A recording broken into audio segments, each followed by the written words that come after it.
Lalu, kami mengidentifikasi target pelanggan dan juga validasi kebutuhan. Kami menargetkan mahasiswa dan pekerja kantoran yang membutuhkan camilan praktis untuk aktivitas harian, serta keluarga dan anak-anak yang suka camilan dengan berbagai varian rasa. Selain itu, ada juga pelanggan online yang aktif membeli lewat GoFood, GrabFood maupun marketplace lain, serta event organizer dan juga catering yang sedang mencari camilan menarik secara praktis untuk acara mereka. Kami juga memiliki hasil-hasil validasi pasar seperti preferensi terhadap brownies bite size yang mudah dikonsumsi, permintaan akan varian rasa yang lebih beragam, lalu harapan masyarakat terhadap kemasan-kemasan produk brownies bite yang higienis dan juga menarik, serta keinginan akan akses pembelian fleksibel yang tersedia baik secara online maupun offline. Lalu ada juga kami memiliki ide dan solusi terkait produk brownies bite kami, seperti produk brownies bite yang kami miliki memiliki keunggulan yang praktis dikonsumsi di mana saja serta kapan saja.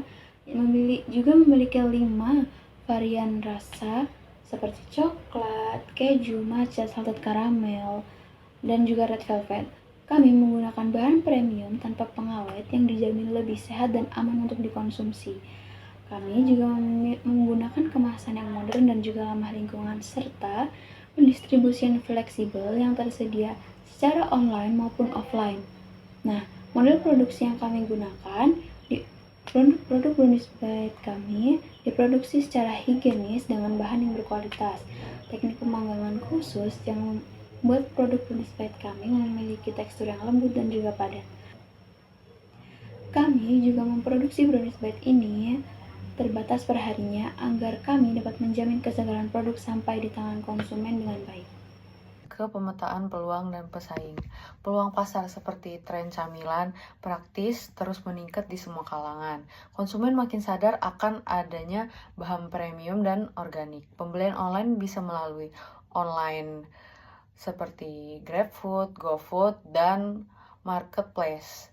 Cocok untuk berbagai acara seperti ulang tahun, pernikahan, dan meeting. Situasi persaingan seperti kompetitor. Brownies ukuran besar dan kue potong. Kelebihan pesaing itu biasanya beberapa menggunakan bahan organik seperti bebas gluten dan sudah punya basis pelanggan yang loyal.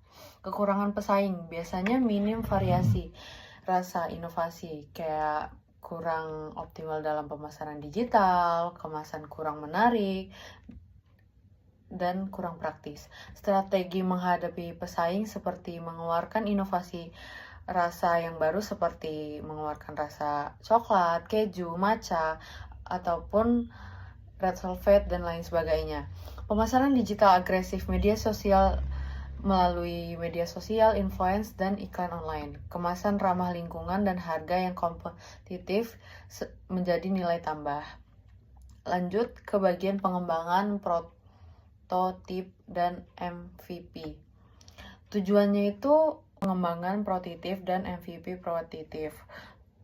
Tujuannya untuk menguji rasa, kemasan, dan kualitas berdasarkan umpan balik dari konsumen. Bahan seperti coklat premium, tepung berkualitas, dan tanpa pengawet. Rasa awal coklat klasik, keju, matcha, dan salted caramel. Kemasan dibuat menarik, higienis, dan ramah lingkungan. Skala kecil untuk efisiensi dan pengujian kualitas.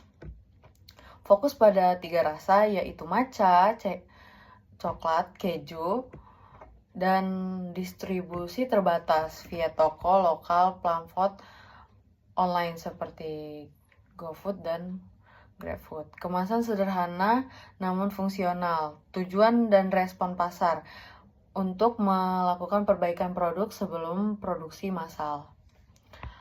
Asesmen peluang dan penetapan ukuran. Peluang pasar, asesmen peluang dan penetapan ukuran. Peluang pasar seperti tren naik, camilan praktis, dan premium. Konsumen peduli atas kualitas bahan dan kemasan ramah lingkungan. Distribusi bisa melalui GrabFood, GoFood, ataupun media sosial lainnya. Potensi jadi bisa berubah menjadi oleh-oleh atau hadiah. Penetapan ukuran peluang. Pasar lokal 50.000 sampai 100.000 porsi per tahun. Peluang online bisa dari 500 hingga 1.000 porsi per bulan. Bisa naik menjadi 1.500 hingga 2.000 porsi per bulan. Tahun pertama proyek total 2.000 hingga 6.000 porsi. Pertumbuhan tahunan 15 hingga 20%. Kapasitas awal produksi 500 hingga 1.000 porsi per bulan, ditingkatkan seiring permintaan. Model bisnis, di sini kita pakai model bisnis yang namanya direct to consumer. Jadi kita bisa jual secara langsung ke pelanggan lewat offline maupun online. Terus untuk sumber pendapatannya kita bisa jual dari sosmed, bisa Instagram, bisa WA, bisa TikTok. Terus untuk offline-nya kita bisa jual lewat bazar ataupun event-event kampus yang mungkin nanti bakal ada. Untuk struktur biayanya kita ada 3. Yang pertama itu biaya produksi, itu termasuk bahan baku sama alat baking. Terus yang kedua ada biaya operasional, kayak biaya pengemasan sama biaya pengiriman. Terus untuk slide selanjutnya kita ada strategi pemasaran dan penjualan. Untuk pemasaran kita nge-branding produk kita sebagai cemilan yang premium dan enak, terus praktis dan modern. Kita bakal fokus juga promosi di sosial media seperti Instagram, TikTok, ataupun WA. Konten video juga bakal bervariasi, bisa video proses pembuatan ataupun testimoni pelanggan juga. Kalau untuk penjualannya kita bakal jual di GoFood, GrabFood maupun ShopeeFood. Terus kita juga bakal buka pre-order buat pesanan untuk acara besar. Kemudian slide selanjutnya ada manajemen keuangan dan keuntungan. Jadi setiap minggu kita bakal ngeluarin biaya bahan baku sekitar 345.000. Terus untuk biaya operasional kita ngeluarin biaya sekitar 294.000. Jadi totalnya itu di 600 ribuan. Untuk target per hari kita bakal jual 30 box, yang satu paketnya itu harganya 15.000. Jadi untuk total pendapatan per hari bisa jadi 450.000. Kalau yang dikali 7 hari bakal dapat kurang lebih 3.150.000. Terus untuk keuntungan minggu sekitar 2,5 juta. Karena usaha kita ini dikelola berempat, jadi masing-masing bisa dapat sekitar 500.000 per minggu.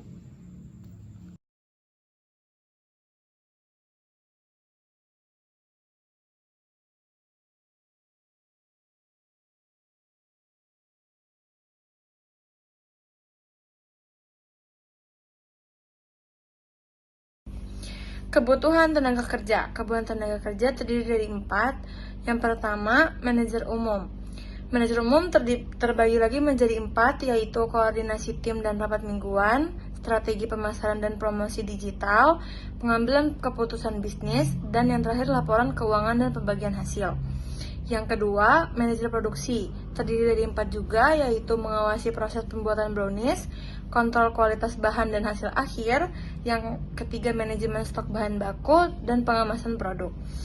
Dan yang ketiga, ada manajer pengiriman dan layanan pelanggan, terdiri dari 4 juga, yaitu mengatur jadwal dan proses pengiriman, tanggapi pertanyaan dan keluhan pelanggan, koordinasi dengan jasa kurir, dan yang terakhir pencatatan transaksi dan laporan pengiriman.